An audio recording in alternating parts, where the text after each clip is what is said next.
Welcome to this presentation. In this model, let us have an insight of EEG block diagram and its measurement setups.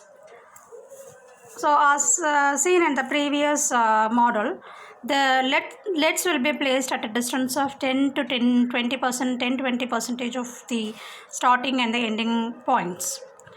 So the nation and Indian are the two reference point near the earlobes of the human. Over the head, the distance between the nation and Indian are divided into 5 points. The nation Indian distance via the vertex is measured and 3 electrodes are placed, one in frontal and one in central and one in parietal. They are placed at a distance of 10%, 20, 20, 20, 20 and 10% of this length. Now, similarly, nation Indian distance is measured along the temporal lobes and 5 electrodes are placed as 2 in frontal, 2 in temporal and 1 in occipital lobes respectively. They are also placed at a distance of 10%, 20%, 20%, 20, 20 and 10% of this length on either side. Lastly, on the peripherals of the circle, remaining 6 electrodes are fixed as 2 in frontal, 2 in central and 2 in parietal. So in the setup, totally 19 electrodes are placed on the brain skull and 1 electrode which acts as reference is placed at the earlobes. This is known as 1020 EEG system. So this is shown in this figure. Now let us see the basic building block diagram of EEG machine with both analog and digital components, and this is shown in this figure. A pattern of electrodes on the head and the channels they are connected to is called a montage. Montages are always symmetrical. The reference electrode is generally placed on the non-active side such as the forehead or earlobe. EEG electrodes are arranged on the skull according to a standard what is called as 1020 system adopted by American EEG Society. And this system involves placement of electrodes at a distance of 10% and 20% of the measured coronal, sagittal and circumferential arcs between the landmarks of the cranium. And the electrodes are identified according to the positions on the head. FP means frontal polar and F is the frontal, C is the central and P is the parietal and T is the temporal and O for occipital. All numbers refer to electrodes on the left side of the head and even numbers represent those on the right, while Z denotes the midline electrodes. One electrode is labeled isoground and it is placed relatively neutral side on the head, usually the midline for it. A new montage convention has recently been introduced in which electrodes are spaced at 5% distance along the cranium. And these electrodes are called closely spaced electrodes and have their own naming convention. The EEG signal are transmitted from the electrodes to the head box, which is labeled according to the 1020 system and then to the montage selector. The montage selector on analog EEG machine is a large panel containing switches that allow the user to select which electrode pair will have signals subtracted from each other to create an array of channels of output called a montage. Each channel is created in the form of the input from one electrode minus the input from the second electrode. Montages are either bipolar, made by subtraction of the signals from adjacent electrode pairs, or referential, made by subtracting the potential of a common reference electrode from each electrode on the head. In order to minimize noise, a separate reference is often chosen for each side of the head. For example, inspirational or bipolar and referential montages contain the same basic electrodes, including reference, and are included in both montages and linked to one common reference, and many modern digital EEG machines record information referentially, allowing easy conversion to several different bipolar montage. The advantage of recording EEG in several montages is that each montage displays different spatial characteristics of the same data. And the preamplifiers on here, every channel has an individual multi-stage AC coupled very sensitive amplifier with differential input and adjustable gain in a wide range. Its frequency response can be selected by a single stage passive filters A calibrating signal is used for controlling and documenting the sensitivity of amplifier channels. This supplies a voltage step of adequate amplitude to the input of the channels. A typical value of the calibration signal is around 50 microvolt per centimeter. The pre-amplifier used in the electroencephalographs must have high gain, low noise characteristics because the EEG potentials are small in amplitude, and in addition, the amplifier must have a very high common mode rejection ratio to minimize stray interference signals from power lines and other electrical equipments. The amplifier must be free from drift so as to prevent the slow movement of the recording pen from its center position as a result of changes in temperature. EEG amplifiers must have high gain in the presence of unbalanced source resistance and DC skin potentials at least up to 100 mV. Noise performance is crucial in the EEG work because skin electrodes couple brainwaves of only few microvolts to the amplifier. Each individual EEG signal should be preferably amplified at the bedside. Therefore, a specially designed connector box which can be mounted near the patient is generally employed with the EEG machines.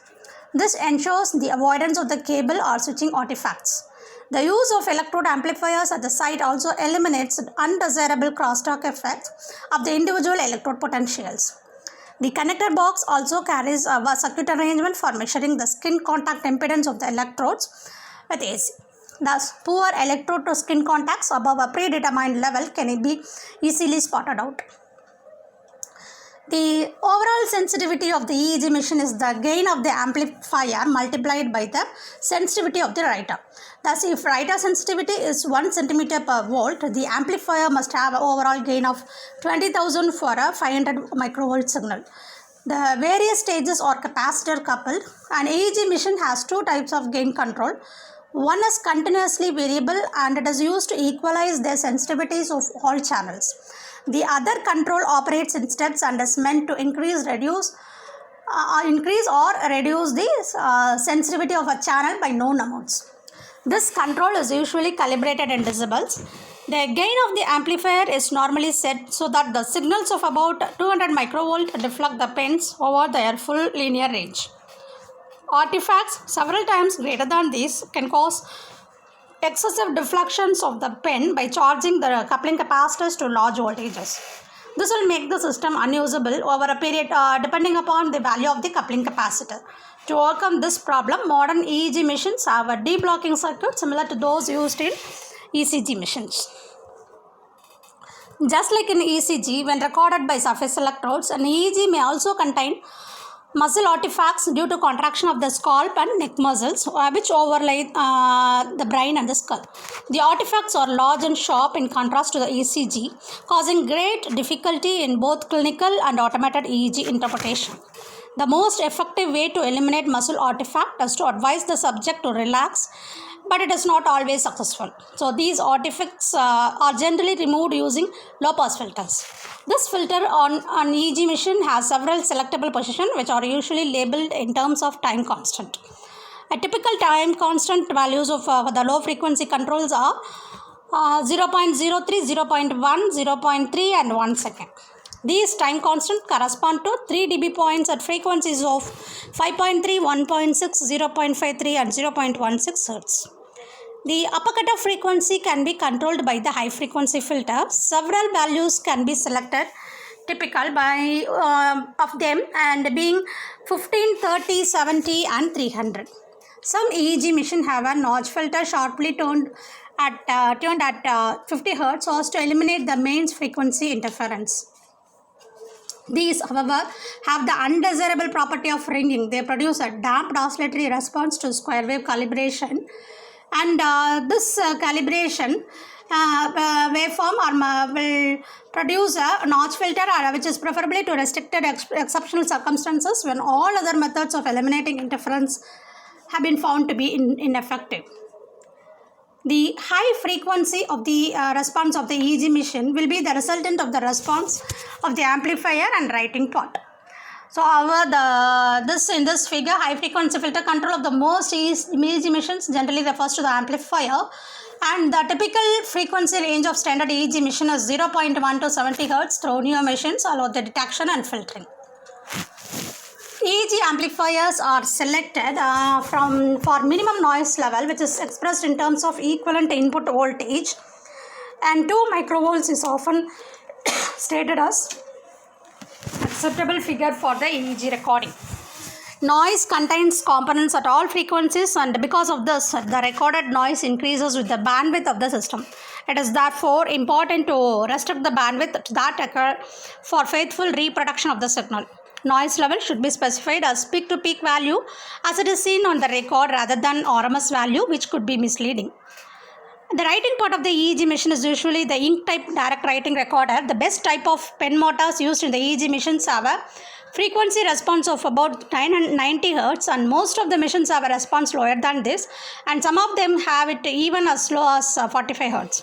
The inkjet recording system, which gives a response up to 1000 Hz, is useful for some special application.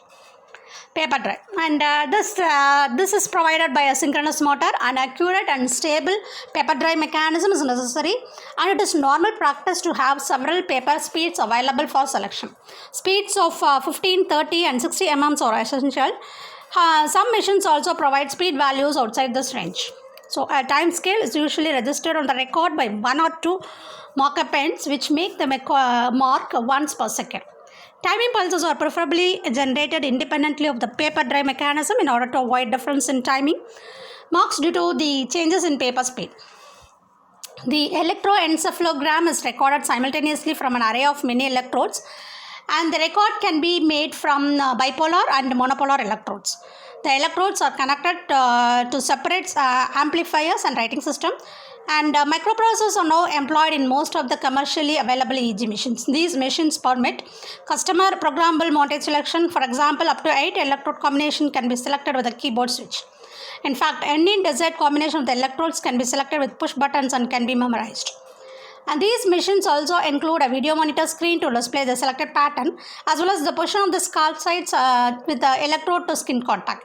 Individual channel control settings for gain and filter positions can be displayed on the video monitor for immediate review.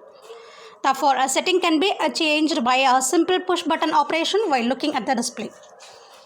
Modern EEG machines are mostly PC based with a Pentium processor, 16 MB RAM, at least 2 GB hard disk, cache memory, and 4 GB data type. The system can store up to 40 hours of EEG.